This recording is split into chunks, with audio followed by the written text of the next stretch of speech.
The hot seat this evening, Mark Witten from Kaizen Asset Management. In studio with me, Wayne McCurry from Momentum Asset Management. Mark, appreciate your time. Let's start with your strategy of the moment, and that certainly is about going long emerging markets, short South Africa. Take us through the rationale behind these moves. We've just come out of discussion which really sets the stage for growth economies to take center stage for some time to come, and it appears as though you are capitalizing on that very discussion. I think our first strategy is not to lose money at this point in time, just to preserve capital. Difficult to do on a day like today.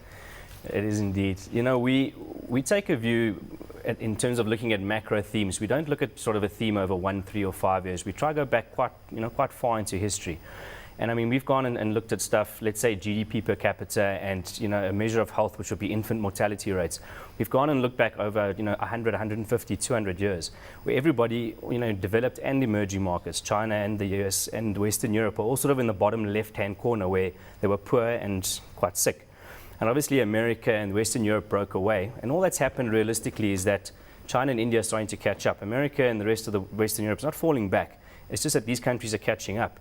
But the difference is that in terms of population size, China dwarfs America, as does India. They dwarf America and Western Europe. Do you not, just pause there for a second, do you not think that Europe and the United States are falling back? Is the US ever going to be the powerhouse that it was? No, I don't think so. Back? I don't think so. No, I think you have to, looking back at history once again, this is definitely the collapse of an empire. It's like the collapse of the Roman Empire or the British Naval Empire. And when this happens, you see these kind of almost tentacles being pulled back, and you can see a lot of emerging market assets were sold off, and everything was repatriated back to base. And to me, the biggest bubble in the world at the moment is US Treasuries.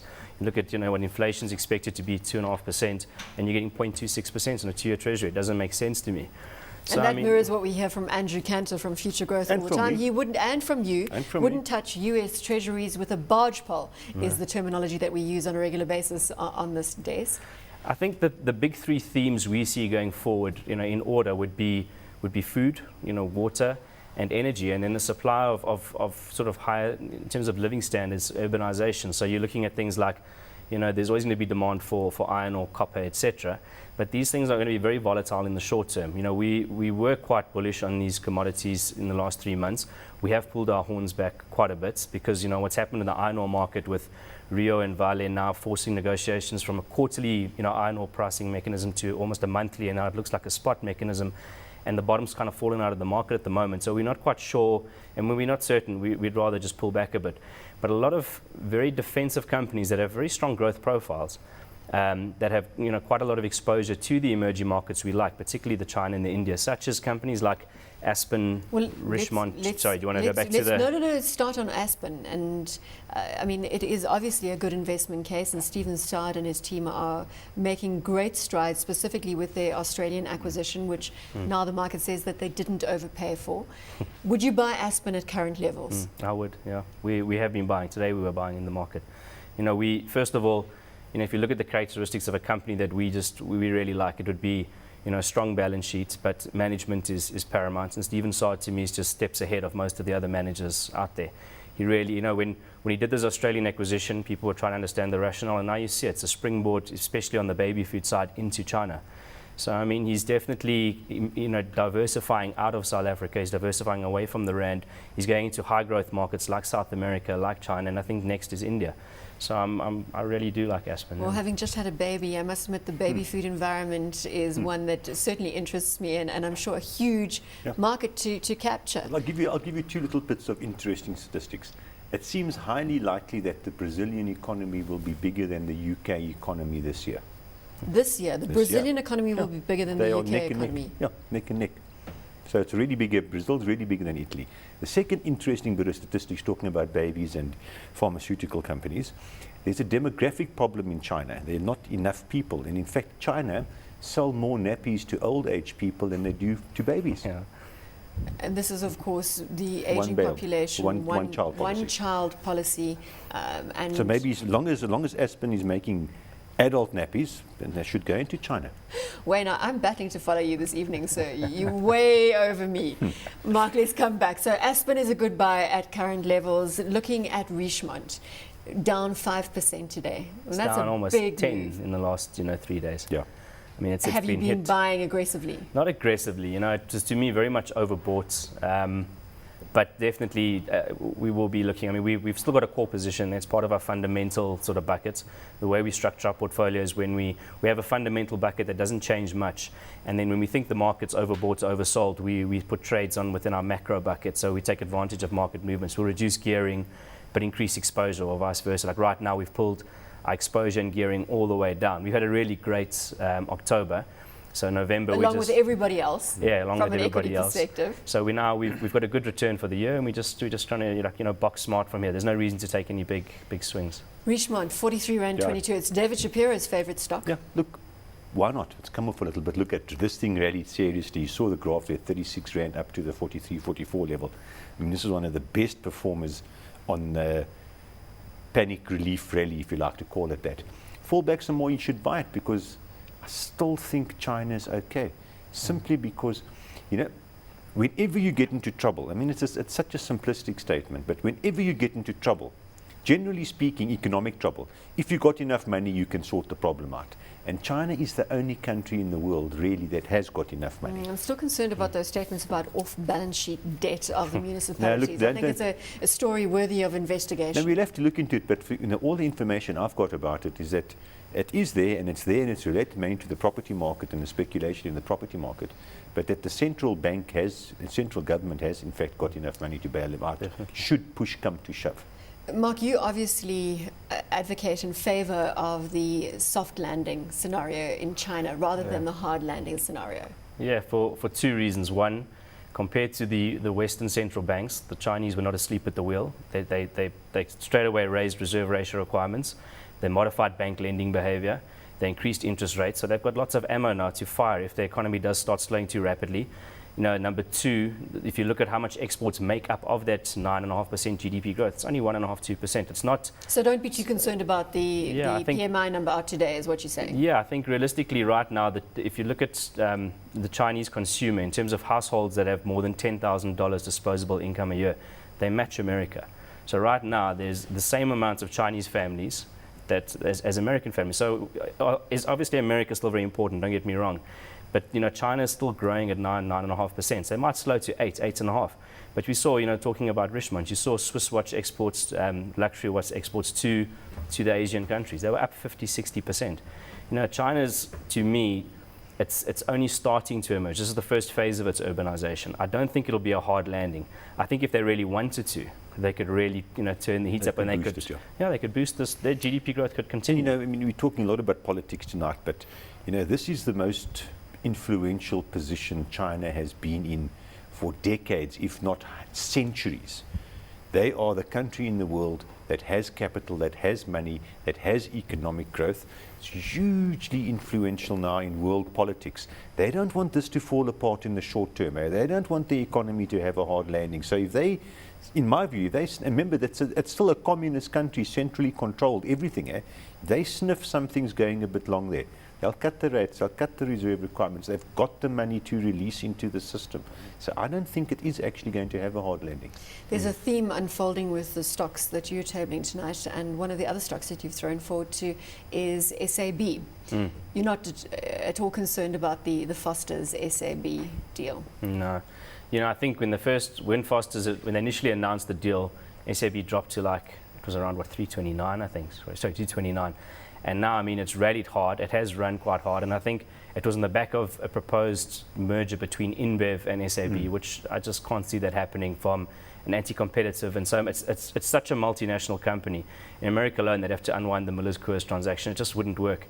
I think, between British American Tobacco and SAB, those products are extremely sticky. They're really sticky, and it's a great company that's well run, but at the same time, if you look at which markets they're starting to penetrate, where they're going where the growth is. They realize the cyclical growth in Europe and the States, it's moderate. It's not going to go anywhere fast.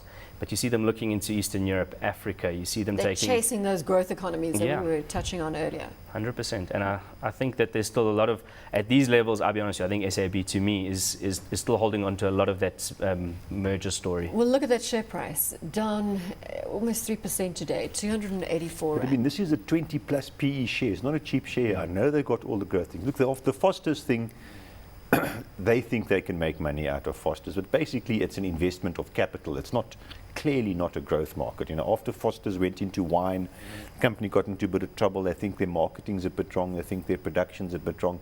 So they can make more than the cost of capital on Foster's, but that's not the growth issue.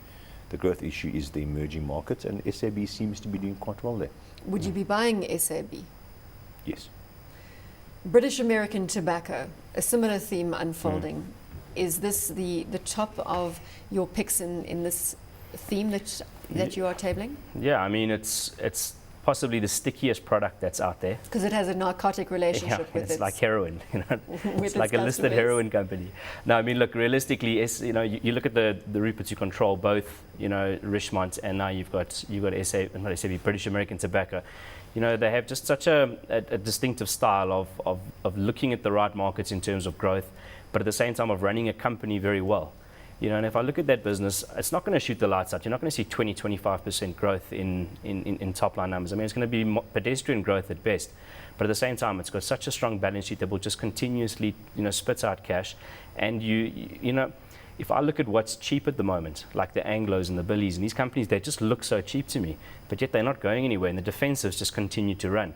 I mean, British American is trading at an all-time high. I mean, it's touched 370. That PE dividend is definitely starting to unwind a bit. It's no longer a 5% dividend yield. It's probably closer to a 4%.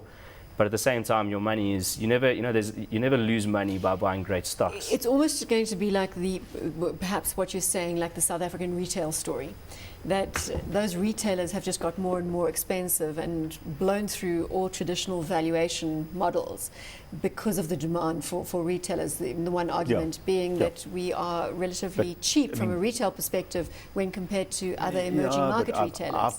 I've never bought that to compare, to say, our shares are 15 PEs, overseas are 30, so therefore our shares are cheap. It's totally different. Something's been driving our retailers harder. Oh, no, yeah, I hear that. But understand, the valuation of BAT is nothing like the valuation of the retailers. I mean, it might be higher than what it was at the beginning of the year because the share price is up 40% odd this year. But it's nowhere in... I'm just picking up on what Mark is saying, that they might never get cheaper. The growth, that is what you're saying. I really think, if people are waiting for this company to pull back to back to the, I don't know, call it 20% down from here. I don't see it's going to happen. No, it's a very stable company. People smoke. They've got very stable revenues.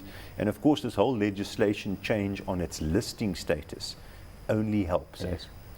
It only helps. I think just quickly on the retailers, I think one of the reasons that they've been driven so hard is if you look at their return on equities over the last 10 years. 10 years ago, they were doing maybe 15 to 20% ROEs. 5 years ago, it was closer to 50. Now you've got the likes of Truworths, Mr. Price, Woolies now trade. They're getting 65, 70% ROEs. I'm not sure how much more upside there is, but at the same time, they all seem to be aggressively expanding. They're all looking to sign leases. You can see Shoprite's expanding aggressively. Pick n Pay's trying to catch up. Woolies is expanding aggressively. So they obviously very much buy the South African consumer story. The banks obviously are kind of neither here nor there because there's just so much excess capacity and capital sitting on corporate balance sheets. But I think the retailers, in my mind, I look at Massmart these levels and I think it is really expensive. But if the foreigners like it, they're going to keep. Yeah. The funny thing is, when you look at our economy and you just had to look at what the retailers told you and look at their sales and their profits, you'd swear the economy was flying. You swear this wasn't South Africa. You look at bank advances, they're sluggish. You look at everything else, it's sluggish. But when you look at retail sales, you just can't believe it's the same place. Keeping to the theme here of growth economies, commodities are obviously going to benefit. And if you believe that China is going to save the world, you need to be in commodities. There is a big showing into the diversified miners at the moment. BHP, Billiton, Anglo-American is a theme that I'm hearing over and over again from a number of fund managers. So I'm going to try and put a little bit of a twist to the question. You find the diversifieds attractive, both BHP and Anglo. If you could only choose one of those two stocks, which one would it be? I used to, up until about 2 weeks ago, I was very much bullish on Anglos, and now I'd have to say BHP. I'm a bit nervous about this Codelco option that will be exercised. It'll take away 49% of their Chilean copper assets, which is probably some of their biggest growth assets, and also make them a lot more focused on South Africa. In other words, a lot more of their value will sit in South Africa. I also see now they're looking at expanding $8 to $10 billion spending on a hard coking coal, which just goes into steel foundries, but in Australia. And I'm not sure in Australia if that's where you want to be playing, because the tax issues there. I mean, in terms of nationalisation, I think Australia is probably one of the most difficult regulatory environments to do business in. So I think BHP would probably be the way forward for me. And if looking at some of the other companies like Vale and Rio, I think they're also just as cheap. Do you echo Mark's sentiments on BHP? It's a better pick in the current environment? I must say, on this whole Anglo-American call option in South America, never even heard of this thing, and all of a sudden it pops out that they can lose, what's the percent, 50%? 49%. 49% of their assets, and you don't know the strike price. All of a sudden there's this little announcement that comes on SENS that they got this option, was issued in 19 Futsak, and they got it when they bought the company. But no one ever knew about this, and it was disclosed on page 586 of the financial statements, and all of a sudden you think you know Anglo-American, and one of their biggest growth assets. You just know all of a sudden find they might not own 48% of it. Could there be more downside then for Anglo-American at 289 Rand today? Personally, no. I think it's really, look, BHP's run. BHP was sitting around 225. It's now in the 250s, touched 260, I think. Whereas, Anglo's has just lagged. It's really, that's the fund at the moment. It's the stock that all the UK balanced fund managers love to hate. It's just got no love whatsoever. And I mean, you can't blame them. But at the same time, I don't think it's ever actually been this cheap in its entire history of Anglo-American. No, it has definitely. It went below 150 Rand. No, I'm talking about in terms of a forward valuation. Oh, all right. So I think it's like a 5.5 forward PE. And then I look at like Massmart's on a 23 or something, and you think to yourself like. Now look, if China holds, Billiton and Anglos are not expensive. If China holds, they're not expensive. As I said, it's a theme that I'm encountering regularly. Fund managers are saying just buy BHP Billiton, buy Anglo-American. You must chat to Pete Viljoen. I'm sure you won't say buy Billiton and Anglos. They are cheap. I just think it's a question of how long will they stay cheap for. And in my mind, at this point in time, we've started revising our strategy to say, okay, that we believe the demand is there, but where's the supply constrained? And the supply is not really that constrained in iron ore. It seems that they're all rolling out quite aggressively. I think copper is reasonably constrained, but I think the one mineral, the one commodity, the one metal that seems to be very constrained, and in my mind has a real chance of having supply interruptions, is platinum. 80% is mined locally. We know Medupi and Katsili are delayed. As soon as our South African economy keeps growing at 3.5% per annum, we're going to have electricity outages. And there's new laws being passed now in the States and in Western Europe that off-road vehicles, such as construction vehicles, etc., now also need these autocatalytic converters, which is going to add a huge amount of demand to that sector. If you look at Volkswagen in Germany and Daimler-Benz, if you look at their manufacturing output, their predictions going forward, they're having like record numbers. They can't keep up with manufacturing capacity. They can't keep up with the demand coming out of China and India. They just can't keep up with it. Mark, so we're going to have to leave it there. Look forward to chatting again soon. Thank you very much for your Pleasure. time. Mark Witten joining us from Kaizen Asset Management.